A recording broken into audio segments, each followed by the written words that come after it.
As and when మనకు సరైన సమాచారం వచ్చిన తర్వాత మేము మీడియాకు కూడా తెలియజేస్తాం. మీడియా మిత్రులందరికీ కూడా నమస్కారం. ఇప్పుడే మా మినిస్ట్రీ ఆఫ్ సివిల్ ఏవియేషన్కి తెలంగాణ ముఖ్యమంత్రి వర్యులు రేవంత్ రెడ్డి గారు రావడం జరిగింది. ఎయిర్పోర్ట్స్ని తెలంగాణలో అభివృద్ధి చేయాలనే ఆలోచనతో ఆయన కూడా ఒక రిప్రజెంటేషన్ మాకిస్తూ పలు ఎయిర్పోర్ట్లు కానీ పలు లొకేషన్ల మీద కానీ చర్చించడం కూడా జరిగింది.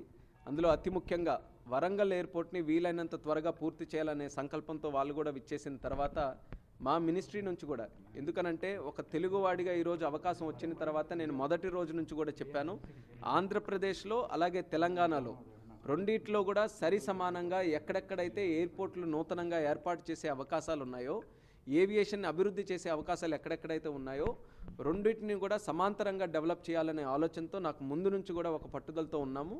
అందులోనే ఈరోజు స్టేట్ గవర్నమెంట్ కూడా ప్రోయాక్టివ్గా ఈరోజు రావడం, ముఖ్యమంత్రి గారు స్వయంగా రావడం, ఆయనకున్నటువంటి ఆలోచనలు తెలంగాణ అభివృద్ధి కోసం కూడా ఆయన పాల్పంచుకోవడం ద్వారా ఈరోజు అందరం కూడా సమిష్టిగా కృషి చేసి మనం అనుకున్నటువంటి లక్ష్యాలు చేరుకోవడానికి ఒక అవకాశం, ఒక వేదిక ఈరోజు మాకు దక్కింది.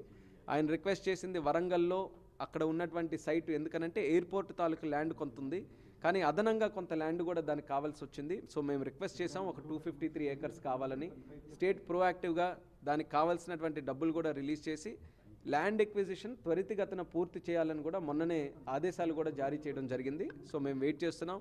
ల్యాండ్ ఎక్విజిషన్ ఎంత తొందరగా అయితే ఎయిర్పోర్ట్ అథారిటీ ఆఫ్ ఇండియా తరఫున మేము పూర్తిగా రెస్పాన్సిబిలిటీ తీసుకొని అక్కడ బ్రహ్మాండమైనటువంటి ఎయిర్పోర్టు వరంగల్కి అందరికీ కూడా ప్రజలందరూ కూడా మెచ్చుకునే విధంగా అక్కడ ఒకటి ఏర్పాటు చేయాలని దాని మీద నిర్ణయం తీసుకోవడం జరిగింది. దానితో పాటు స్టేట్ గవర్నమెంట్ నుంచి మరొక 3 లొకేషన్లు కూడా వారు రిక్వెస్ట్ చేశారు. ఒకటి కొత్తగూడెం, భద్రాద్రి కొత్తగూడెంలో గతంలో ఒక సైట్ ఐడెంటిఫై చేసిన తర్వాత మా తరపున ఫీజిబిలిటీ స్టడీ చేస్తే అక్కడ ఉన్నటువంటి కొన్ని జాగ్రఫికల్ ఇండికేషన్స్ వల్ల, కొన్ని కారణాల వల్ల అది ఫీజిబిలిటీ లేకపోయేసరికి అక్కడ కూడా ఒక వేరే సైట్ని ఈరోజు ప్రపోజ్ చేయడం జరిగింది.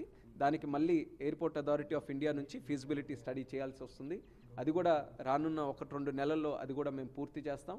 తదుపరి నిర్ణయం ఆ ఫీజిబిలిటీ స్టడీ రిపోర్ట్ మీద తీసుకుంటాం.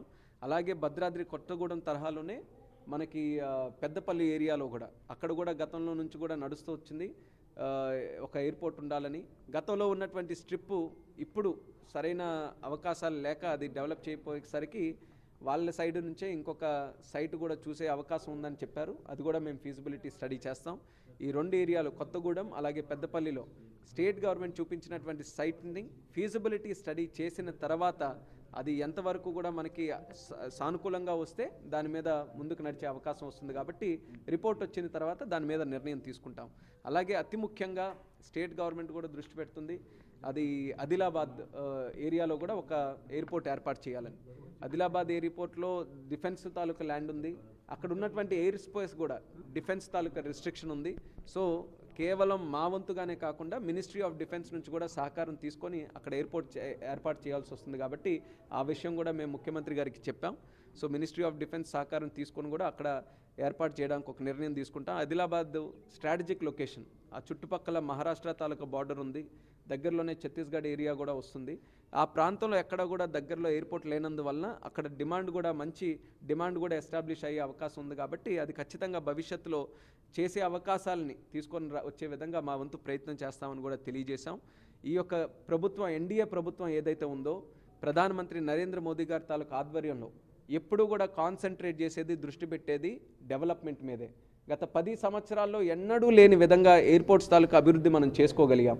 అలాంటిది మన తెలుగు రాష్ట్రాలు ఇప్పుడు ప్రోయాక్టివ్గా ముందుకు వస్తే, ఒక పక్కన మీరు చంద్రబాబు నాయుడు గారు కూడా చూశారు, మా మినిస్ట్రీకి వచ్చిన తర్వాత సుమారు 4 గంటలు రివ్యూ మీటింగ్ ఇక్కడ పెట్టుకొని అన్ని కోణాల్లో కూడా ఆలోచించుకొని ఎలా ఏవియేషన్ని అభివృద్ధి చేయాలి. అంటే ఏవియేషన్ అభివృద్ధి చేస్తే కేవలం గాల్లో ఎగిరే ప్యాసింజర్స్ పెరగడమో లేకపోతే ఎయిర్పోర్ట్లు ఎక్కువ రావడమే కాదు. ఏవియేషన్ మనకు పెరిగితే టూరిజం పెరుగుతుంది, ఏవియేషన్ పెరిగితే జాబ్ క్రియేషన్ పెరుగుతుంది, ఎకనామిక్ యాక్టివిటీ పెరుగుతుంది, అక్కడ ఉన్నటువంటి స్థానికులకి ఉద్యోగ అవకాశాలు పెరుగుతాయి. అలాగే ఇంజనీర్స్కి కానీ, టెక్నీషియన్స్కి కానీ, పైలట్స్కి కానీ అనేక రంగాల్లో అధిక ఉపాధి అవకాశాలు వస్తుంది. కాబట్టి అందరూ ఆసక్తిగా చూస్తున్నారు మా ప్రాంతానికి ఈరోజు ఎయిర్పోర్ట్ రావాలని. ఆ డ్రీమ్ని, ఆ కళని ఈరోజు సాకారం చేయడానికి కేంద్ర ప్రభుత్వం అలాగే ప్రధానమంత్రి గారు గత 10 సంవత్సరాలుగా కృషి చేస్తూ అద్భుతమైనటువంటి రీతిలో ఏవియేషన్ అభివృద్ధి చేశారు.